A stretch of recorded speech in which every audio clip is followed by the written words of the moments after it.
Okay जी, next अच्छा जी, muscle हम कर रहे थे, हमने कर ली external oblique, internal oblique, transversus abdominis. Next muscle is rectus abdominis and pyramidalis रह गया। रेक्टस एब्डोमिनस एक स्ट्रैप लाइक मसल है, पूरे एब्डोमिनल वॉल को उसने कवर किया हुआ है, ठीक है। और यहाँ पे भी रेक्टस एब्डोमिनस दोनों जो ऑपोजिट साइड पे हैं उनको सेपरेट कर रहा होता है, एक फाइब्रस बैंड बीच में प्रेजेंट होता है which is known as linea alba, ठीक है। इसकी ओरिजिन ये होती है रेक्टस एब्डोमिनस की कि ये प्यूबिक सिम्फिसिस से और प्यूबिक क्रस्ट से इधर से ये ओरिजिनेट करेगा और अल्टीमेटली इसने इंसर्ट हो जाना है 5, 6, 7 कोस्टल कार्टिलेजेस के अंदर एंड ज़ीफॉइड प्रोसेस के अंदर, ठीक है। और इसका ये इंपॉर्टेंट पॉइंट है कि जब ये मसल कॉन्ट्रैक्ट करता है तो उसकी वजह से ये जो लैटरल मार्जिन है इसके, ये एक रिज बनाते हैं, ठीक है, जिसको हम पल्पेट भी कर सकते हैं एब्डोमेन के ऊपर। उस रिज को कहते हैं लीनिया सेमिलिनारिस।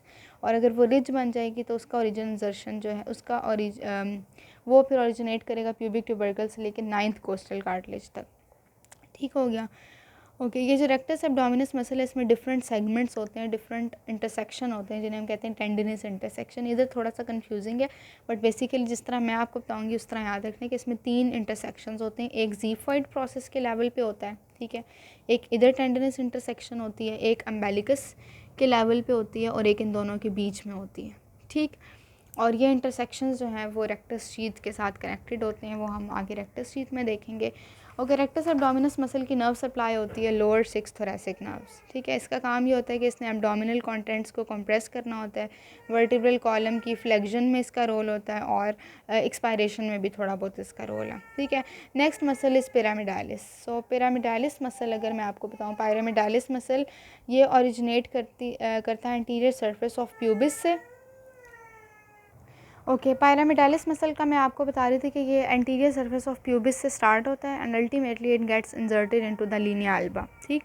और इसको सप्लाई करती है T12 12th thoracic nerve and इसका काम ये होता है इसने लीनिया एल्बा को टेंस करके रखना होता है, ठीक हो गया।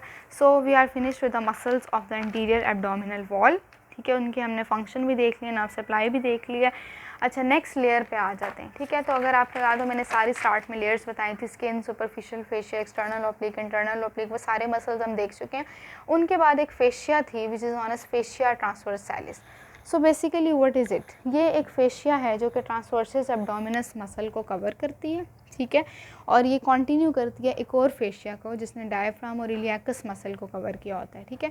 तो ये जो दोनों फेशिया हैं ये दोनों मिल के नीचे आके एक बना देती हैं, फेमरल कैनाल बना देती हैं, सॉरी फेमरल शीथ बनाती हैं ये, ठीक है। तो फेमरल शीथ की जो बाउंड्रीज होती हैं उनमें ये दोनों फेशिया इंक्लूडेड है।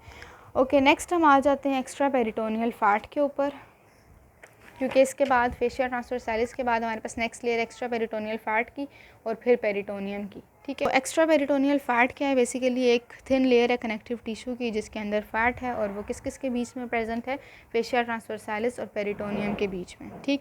और पेराइटल पेरिटोनियम जो है वो एक सीरस मेम्ब्रेन है जो कि कंटिन्यू करती है with the parietal peritoneum of the pelvis, ठीक है।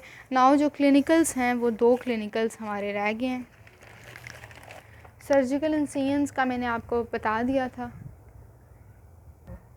ओके जी, क्लिनिकल्स जितना अभी तक हमने कर लिया सारी लेयर्स एब्डोमेन की, उससे रिलेटेड क्लिनिकल सर्जिकल इंसिजन्स मैं आपको ऑलरेडी बता चुकी हूँ। कोलेजन फाइबर्स की अगर डायरेक्शन के अलॉन्ग इंसिजन दिया जाता है तो नैरो स्कार होता है, otherwise there would be wide scar और infection of umbilicus is very common and haematoma of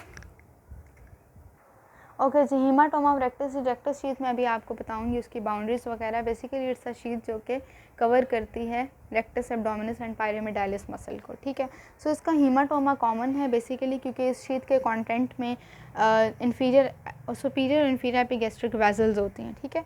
तो बेसिकली इन्फीरियर एपिगैस्ट्रिक वेन या इन्फीरियर एपिगैस्ट्रिक आर्टरी अगर किसी भी वजह से उसकी ब्लीडिंग स्टार्ट हो जाती है, वो बेसिकली कफिंग, एक्सट्रीम कफिंग या फिर प्रेगनेंसी में या फिर किसी भी ट्रॉमा की वजह से अगर ऐसा होता है तो उस वेन की लीकेज या उस आर्टरी की लीकेज होता है, that result in haematoma of the rectus sheath और इसकी वजह से जो है वो मिड लाइन एब्डोमिनल पेन होता है, ठीक है। Next is abdominal muscles, abdominothoracic rhythm and विज़रोप्टोसिस।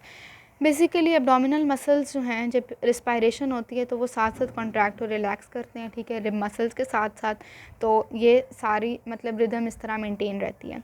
Next is विज़रोप्टोसिस। विज़रोप्टोसिस क्या होता है कि जो एंटीरियर एब्डोमिनल वॉल की शेप है वो बेसिकली डिपेंड करती है कि उसके मसल्स किस टोन के अंदर प्रेजेंट है, ठीक है। अब कोई मिडिल एजड वुमेन है वो हैड द मल्टीपल प्रेगनेंसीज, तो उसके एब्डोमिना विज़रा उसके जो मसल्स हैं वो इतने टॉट, मतलब उसके मसल्स की इतनी स्ट्रेंथ नहीं होती, ठीक है, तो उसका एक किस्म की प्रोट्रूजन होती है उसके एंटीरियर एब्डोमिनल वॉल की, तो that condition is known as visceroptosis. ठीक हो गया।